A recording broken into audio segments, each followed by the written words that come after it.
오늘 낮에 눈이 내렸습니다. 눈이 하얗게 내린 모습은 우리 마음의 순수함을 다시 일깨워주기도 하는데 그만큼은 쌓이지 않은 것 같아요. 사실 사람들은 그 순수함 때문에 특별한 날에 눈이 내리는 것을 기다릴 때가 있습니다. 오늘이 성탄 전야죠. 이브라고도 하는데요. 성탄절, 크리스마스에 눈이 내리는 것을 우리가 화이트 크리스마스라고 부르기도 합니다. 아마 내일은 눈이 오지 않을 것 같아요. 어쨌든 성탄절 그리고 이브인 오늘이나 또 내일이나 세상 사람들은 그 이브, 성탄절 이브와 또 성탄절을 즐기려 합니다. 그러나 우리는 오늘도 이 예배의 자리에 그리고 내일도 또 예배로 나올 예정입니다. 예배하는 곳에 또 기도하는 곳에 이곳을 지키는 우리의 모습, 그 성도의 모습을 축복합니다. 요즘 참 어렵죠. 코로나로 인해서 참 위축된 모습들이 많습니다. 그래도 그나마 요즘은 좀 덜한 것 같은데 올해 초나 또 중순까지만 해도 매일의 일상에서 저는 이제 코로나 라이브라고 이제 보는 것이 일상이었어요. 그것을 시작하면서 하루를 시작하면서 보곤 했습니다. 오늘은 숫자가 또 얼마나 늘었나, 경기도 지역은 얼만큼 나왔나, 김포 지역은 또 확진자가 얼마나 나왔나 계속 보았던 것 같습니다. 그래서 그 숫자가 오르락 내리락 하는 모습들을 보면서 마음의 행동들 그리고 그런 것들이 계속 오르락 내리락 했던 것 같아요. 위축된 모습들이 결국 우리 사회적으로도 또 경제적으로도 많은 영향을 주었습니다. 그리고 그 영향은 우리 신앙적인 모습까지 이어진 것 같아요. 코로나로 인해서 우리가 항상 이렇게 자유롭게 왔었던 예배당에 오지 못했던 적도 있고요. 그래서 이 예배당에서 예배하지 못했었던 적도 있죠. 그리고 여러 사역들이나 모임들을 우리가 마음껏 하지 못했습니다. 단적인 예로 11월 이 위드 코로나 이후로는 이 찬양대가 계속 서고 있지만 작년에 이 추수감사절을 제외하고는 근 2년 가까이 우리 찬양대 사역을 하지 못했던 것이 예로 들 수 있겠어요. 게다가 계속 변이들이 나타나면서 나아지고 또 풀어지는가 하면 또 다시 멈춰져 버리는 그런 일들이 작년에도 있었던 일들이 또 올해도 반복되는 것과 같은 그런 모습들을 우리가 보게 됩니다. 그런데 이게 사실은 코로나의 영향이 아니더라도 우리의 삶에서는 사실은 꽤 여러 번 어떤 분들은 많이 있었던 일 중에 하나일 거예요. 고난의 순간들이나 어려움의 순간들이나 외적인 부분이나 우리의 내면의 부분이나 그런 것들이 찾아왔을 때 이런 것들이 쉽게 사라지지 않는 것처럼 보일 때가 있습니다. 그런 순간들 속에서 우리는 여전히 우리의 신앙의 모습을, 그 예배자의 모습을, 기도자의 모습을 지키기 위해서 애써왔는데 그런 모습들을 어떻게 지키며 살아갈지 또 어떻게 살아가야 할지 한 번 더 돌아보고 나누어 보고자 합니다. 오늘 우리가 누가복음 18장의 말씀을 함께 보았는데 오늘 본문에서 예수님께서는 한 가지를 비유로 말씀을 하고 계십니다. 한 도시에서 일어난 일을 비유로 드셨는데요. 한 도시에 살고 있는 두 사람이 등장을 합니다. 한 사람은 과부이고요. 또 한 사람은 재판장이에요.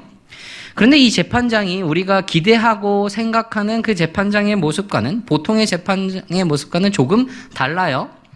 2절에 보니까 이 재판장을 표현하는 말이 하나님을 두려워하지 않고 사람을 무시하는 재판장이라고 합니다. 재판장이라면 모름지기 하나님을 두려워하고 또 사람을 존중해야 하는 것이 그들의 본분일 텐데 완전히 반대로 하고 있는 것이죠. 자신의 본분을 망각하고 있는 것입니다. 그래서 이 사람에 대해서 어떤 학자들은 유대인 재판관이 아니다라고 말하는 사람도 있고 어떤 학자들은 유대인 중에서 권세를 지닌 사람이라고 말하는 사람들이 있습니다. 그러나 유대인이든 혹은 아니든 공통적으로 이 재판장에 대해서 이야기하는 것이 무엇이냐면 이 재판장은 종교 지도자가 아니라 헤롯이나 이 로마 정부에 의해서 이 소송과도 같은 그런 사건을 다루도록 허락을 받은 그런 사람이었을 것이라는 것이죠. 그런데 이렇게 세워진 재판장들은요, 악명이 높았습니다. 무엇으로 악명이 높았냐면 권력, 돈 이런 것이 없으면 재판에서 이길 수 없는 것으로 악명이 높았던 것입니다. 그러니까 이 재판장에 의해서 유리한 판결을 받고 또 승소를 하려면 높은 권력을 가졌거나 아니면 권력을 가진 사람은 알거나 아니면 돈을 뇌물로 좀 주어야 했던 것이죠. 그렇게 해결을 해야 했던 것이에요.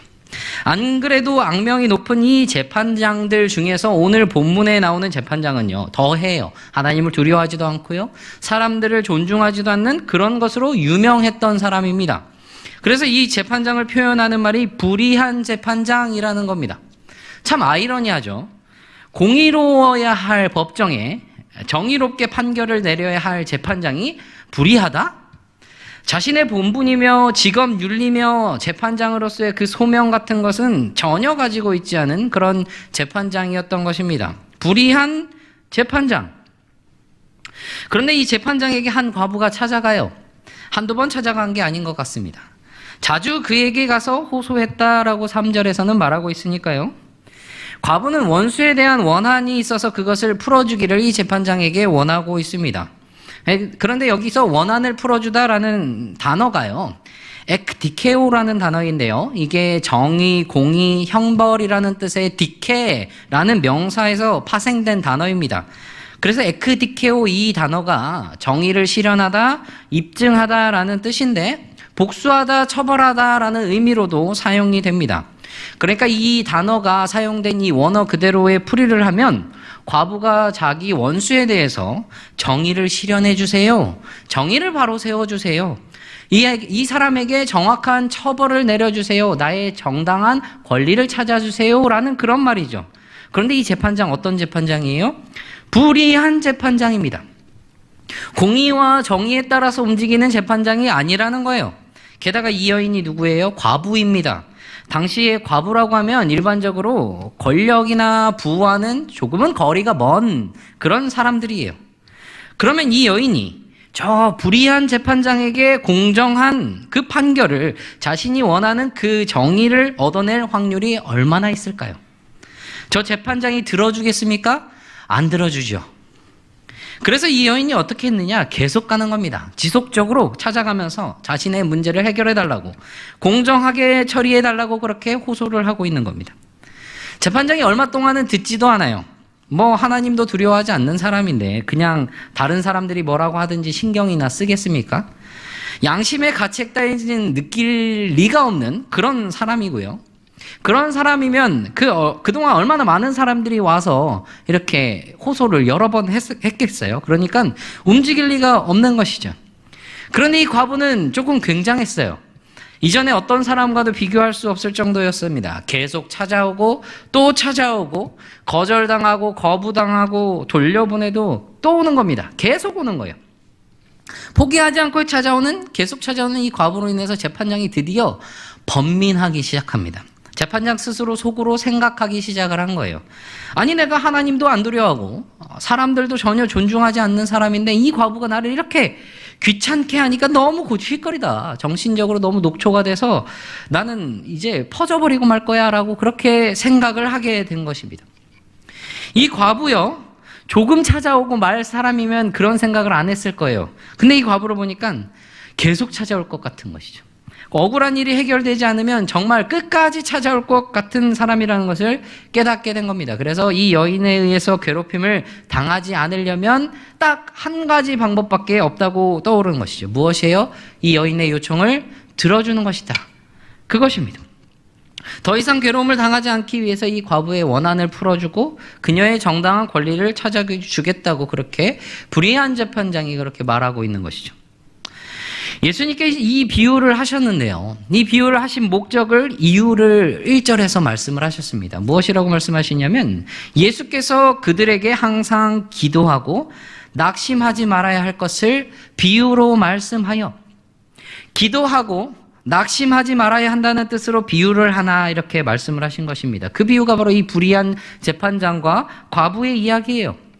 그럼 예수님께서는 왜 기도하면서 낙심하지 말아야 한다, 기도하고 낙심하지 말아야 한다라고 이것을 이야기를 하셨을까요?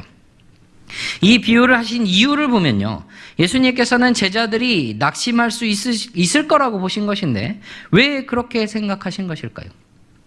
오늘 본문 바로 전에 17장에 보면, 후반부에 보면 제자들에게 예수님께서 이야기하신 것이 있습니다. 그것을 보면 알 수가 있습니다. 예수님께서 제자들에게 한 때를 이야기를 하세요. 바로 인자의 때, 즉 주님께서 다시 오실 때를 이야기를 하고 계셨다는 겁니다. 마지막 때라는 것이죠. 그런데 그때 일어날 일들을 쭉 이야기를 하시는데 그때가 올 때까지의 과정이 결코 순탄하지 않다는 겁니다. 낙심할 상황들이 생길 수 있다는 거예요. 고난과 역경들이 있을 수 있다는 겁니다. 주님의 제자들이라고 할지라도, 주님의 성도들이라고 할지라도 어려움이 있을 거라고, 아니 오히려 그리스도의 제자이기 때문에 고난이 있을 거라고 말입니다. 실제로 보세요. 초대교회의 성도들 큰 박해가 있었습니다. 주님으로 인하여, 복음으로 인하여 고난이 있고 박해와 핍박이 있었습니다. 그리고 그들은 그 주님으로 오는 그 역경들을 견뎌요. 무엇이 그들을 견디게 했습니까? 주님 곧 오시리. 그 소망으로 견디고 있었던 것입니다. 그런데 성도들이 주님께서 곧 오시리라고 참고 견디고 기다리고 있는데, 기도하면서 아직 오시지 않고 있는 거예요. 그래서 어떤 이들에게 있어서는 그런 것들이 낙심하게 되는 시험거리가 될 수가 있었던 것이죠. 그런 그들에게 주시는 말씀, 계속 기도해라. 낙심하지 말고. 그럼 낙심하지 않을 수 있는 그 근거는 무엇일까요? 왜죠? 불의한 재판장을 이야기를 하시면서 예수님께서 오늘 본문 7절에 이렇게 이야기를 하십니다. 하물며 하나님께서, 하나님이 어떤 분이십니까? 불의한 재판장과 같은 분이신가요? 아닙니다. 하나님은 완전히 공의로우신 분, 공의와 정의로 선을 행하시는 분이십니다. 완전히 선하신 하나님이시기 때문에, 완전히 공의로우신 하나님이시기에 하나님이 행하신 일은 완전히 선하고 의롭습니다. 하나님이 이 불의한 재판장과 전혀 다른 분이세요. 과부가 이 재판장에게 계속해서 호소한 이유가 무엇이에요? 재판장이 안 들어주니까 불의하기 때문이었습니다. 과부의 요청을 듣지 않기 때문이었어요. 그런 불의한 재판장조차도 과부의 소원을 들어주었습니다. 그러면 그 불의한 재판장과 전혀 다르신 하나님께서는, 우리의 의로우신 재판장이신 하나님께서는 어떻겠느냐, 그렇게 예수님께서 말씀하고 계신 것입니다. 하물며 하나님께서 그 밤낮 부르짖는 택하신 자들의 원한을 풀어주지 아니하시겠느냐, 그들에게 오래 참으시겠느냐, 그렇게 말씀하신 것이죠. 신명기 10장에 보면 이스라엘의 백성들에게 하나님께서 요구하시는 것을 말씀하시면서 하나님이 어떤 분이신지를 알려주십니다. 신명기 10장 17절 18절에서 너희의 하나님 여호와는 신 가운데 신이시며 주 가운데 주시오 크고 능하시며 두려우신 하나님이시라. 사람을 외모로 보지 아니하시며 뇌물을 받지 아니하시고 고아와 과부를 위하여 정의를 행하시며 나그네를 사랑하여 그에게 떡과 옷을 주시나니, 과부와 고아를 돌보시는 하나님, 나그네를 살피시는 하나님, 신실하신 하나님을 이야기를 해요. 크고 능하시며 두려우신 하나님이신데 그 하나님께서 돌보신다는 겁니다. 그리고 그 하나님이 우리의 아버지시라는 거예요. 기도를 들으시는 하나님 아버지시라는 겁니다. 아무런 관계가 없던 그 재판장과 과부이지만 하나님과 성도의 관계는 택하신 하나님과 택함받은 자녀의 관계라는 겁니다. 그래서 예수님께서는 하물며 하나님께서 듣지 아니하시겠느냐, 그렇게 말씀하고 계신 것입니다. 그런 하나님께서 이 자녀들의 원한을 풀어주시는 그 근거는 무엇일까요? 우리 시편 23편 너무나도 잘 아는 다윗의 시입니다. 푸른 풀밭에 누이시고 쉴만한 물가로 인도하시는다는 그 많은 분들이 좋아하시고 많이들 암송하시는 그 시죠. 그런데 이 시를 보면 시인이 자신의 그 고백들을 하면서 처음에는 그 자신이 있는 위치를 푸른 풀밭과 쉴만한 물가에서 이동을 하는데, 어디로 이동을 하냐면 사망의 음침한 골짜기로 이렇게 이동을 합니다. 그리고 그 사망의 골짜기에 있을지라도 그 속에서 건져주실 것을 고백하면서 찬양을 하고 있어요. 이 사망의 음침한 골짜기, 좌절하기 쉽고 낙심할 수 있는 그곳, 그러나 시인의 고백은 그곳에서도 두려워하지 않는다라고 고백을 하고 있는 겁니다. 그 근거가 무엇입니까? 그곳에서 여호와께서 가장 필요한 곳으로 인도하시고 영혼을 소생시키신다고 하면서 그 이유를 무엇이라고 말하냐면 자기의 이름을 위하여 의의 길로 인도하시는도다, 그렇게 고백을 하고 있습니다. 하나님 여호와 자기의 이름을 위하여 우리를 의의 길로 인도하신다라고 그렇게 고백을 하고 있다는 것이죠. 하나님의 이름으로 인하여, 하나님의 기뻐하시는 뜻으로 인하여 그 일을 행하신다는 것이죠. 하나님께서는 의로우시기에, 신실하시기에 자기의 백성들에게 그 원한 가운데 그냥 두시지 않고 그들의 소리를 들으신다는 겁니다. 하나님의 거룩하신 이름을 위하여 그 자녀들에게 그렇게 대하신다는 것이죠. 영원하지 않은 것, 완전하지 않은 것에 대해서 기도한다면, 그것을 근거해서 기도한다면 얼마나 불안정하겠습니까? 그러나 우리 주님의 성도들이, 우리가 하나님의 자녀들이 기도하는 그 근거는 그 원한을 풀어주시는 하나님이시고 영원하시고 완전하신 그 하나님이 우리의 기도를 들으시기 때문에 그 이름으로 인하여 기도를 들어주실 것이 그 기대함으로 우리는 붙들 수 있게 된다는 것입니다. 그래서 이것에 대해서 우리가 또 하나 볼 수 있는 비유가 한 가지 더 있어요. 누가복음 11장에 보면 예수님께서는 제자들에게 기도를 알려주십니다. 주기도문을 알려주시고요. 그런 다음에 구하고 찾고 두드리라고 그렇게 말씀을 하시면서 비유를 한 가지 말씀하시면서 비유의 마지막에 이렇게 말씀을 하셔요. 누가복음 11장 11절에서 13절까지의 말씀입니다. 너희 중에 아버지 된 자로서 누가 아들이 생선을 달라 하는데 생선 대신에 뱀을 주며 알을 달라 하는데 전갈을 주겠느냐? 너희가 악할지라도 좋은 것을 자식에게 줄 알거든. 하물며 너희 하늘 아버지께서 구하는 자에게 성령을 주시지 않겠느냐 하시니라. 구하는 자에게 주신다고 하셨고 찾는 자에게 찾게 하신다고 하셨습니다. 두드리는 자에게 여신다고 하셨어요. 그것이 어떤 방식으로 이루어지는 데서 비유로 이렇게 이야기를 하고 계셨습니다. 여러분, 아이들이 때로 무언가를 달라고 할 때가 있습니다. 그런데 가끔 위험한 것을 달라고 할 때가 있어요. 이거는 아이에게 보면 분명히 다칠 게 뻔한데 위험할 것 같은데 그러면 그 아이의 부모가 아니라고 하더라도 보통의 어른들은, 정상적인 어른은 안 줍니다. 절대 안 주죠. 다칠 것 대신에 그 위험한 것 대신에 비슷하게 대체할 만한 것들을 열심히 찾아서 그 아이에게 조금은 괜찮은 것을 주려고 열심히 찾아요. 그러면 아버지는 어떻겠습니까? 어느 아버지가 아들이 생선을 달라고 하는데 뱀을 주겠습니까? 아들이 알을 달라고 하는데 전갈을 주겠어요? 절대 주지 않죠. 예수님께서 말씀하시잖아요. 너희가 악할지라도 좋은 것을 자식에게 줄 알거든이라고 말입니다. 악한 사람이라고 할지라도 자기 자식에게는 좋은 것을 주려고 한다는 겁니다. 그러면 반대로 한번 생각을 해볼게요. 아들이 뱀을 달라고 합니다. 아버지가 뱀을 주겠습니까? 아들이 전갈을 달라고 하고 돌을 씹어먹겠다고 돌을 달라고 하면 아버지가 전갈과 돌을 주겠습니까? 아버지는 자식에게 필요한 것을, 자식에게 좋은 것을 줍니다. 그게 아버지의 마음이잖아요.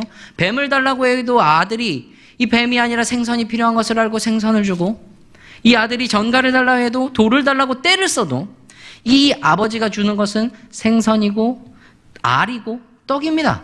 하물며 하나님 아버지께서 택하신 하나님의 자녀들에게 무엇을 주시겠습니까? 가장 좋은 것, 가장 필요한 것, 그것을 주신다고 말씀하고 계신 것입니다. 그리고 누가복음 11장 13절에서는 그것을 성령을 주시지 않겠느냐라고 말씀하고 계신 것입니다.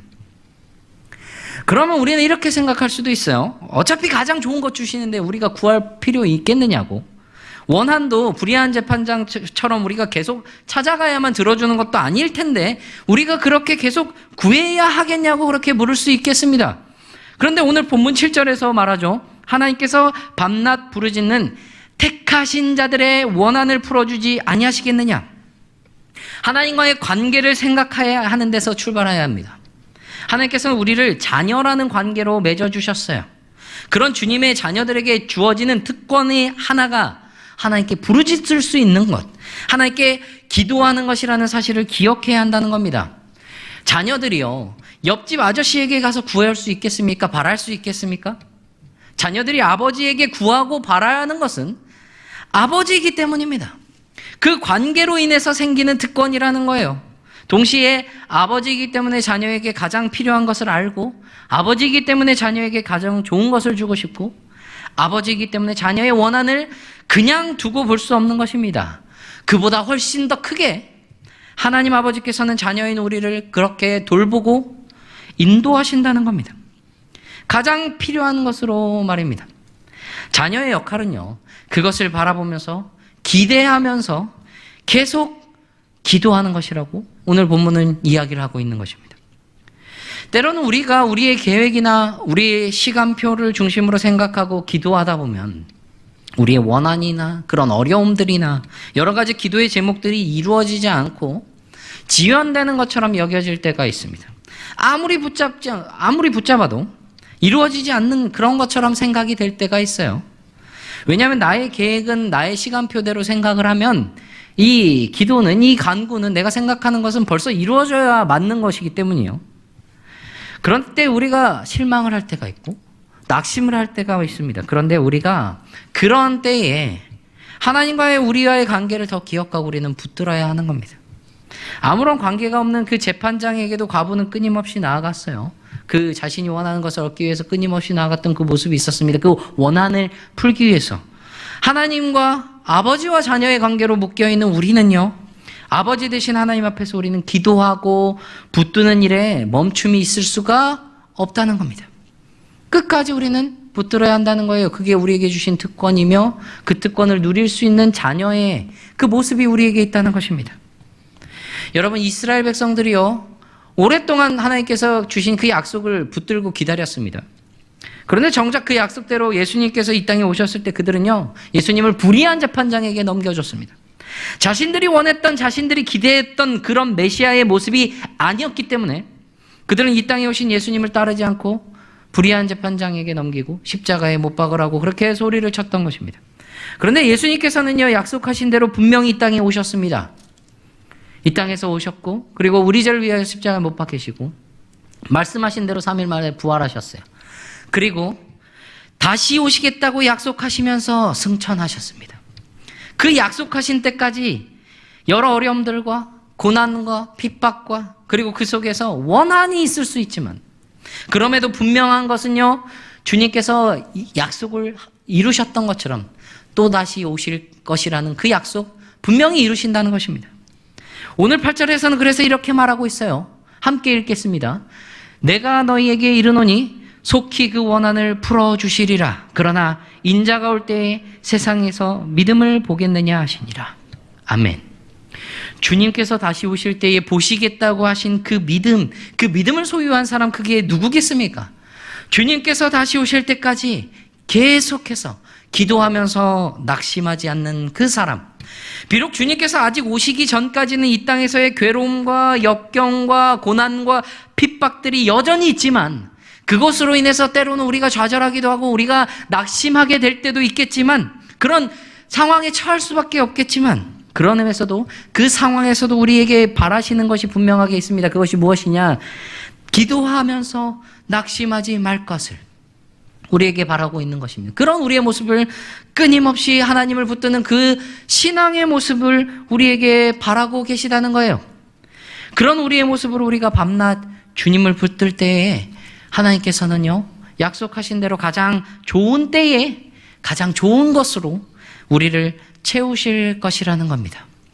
그런 우리의 믿음으로 우리가 오늘 함께 기도하며 나아갈 때, 그런 우리의 평생의 신앙의 걸음을 걸어가면서 날마다 기도의 걸음을 걸어갈 때 끝까지 주님을 붙들고, 그리고 기도하고 낙심하지 않는 그 믿음의 모습을 나타내며 살아가시기를 간절히 바랍니다.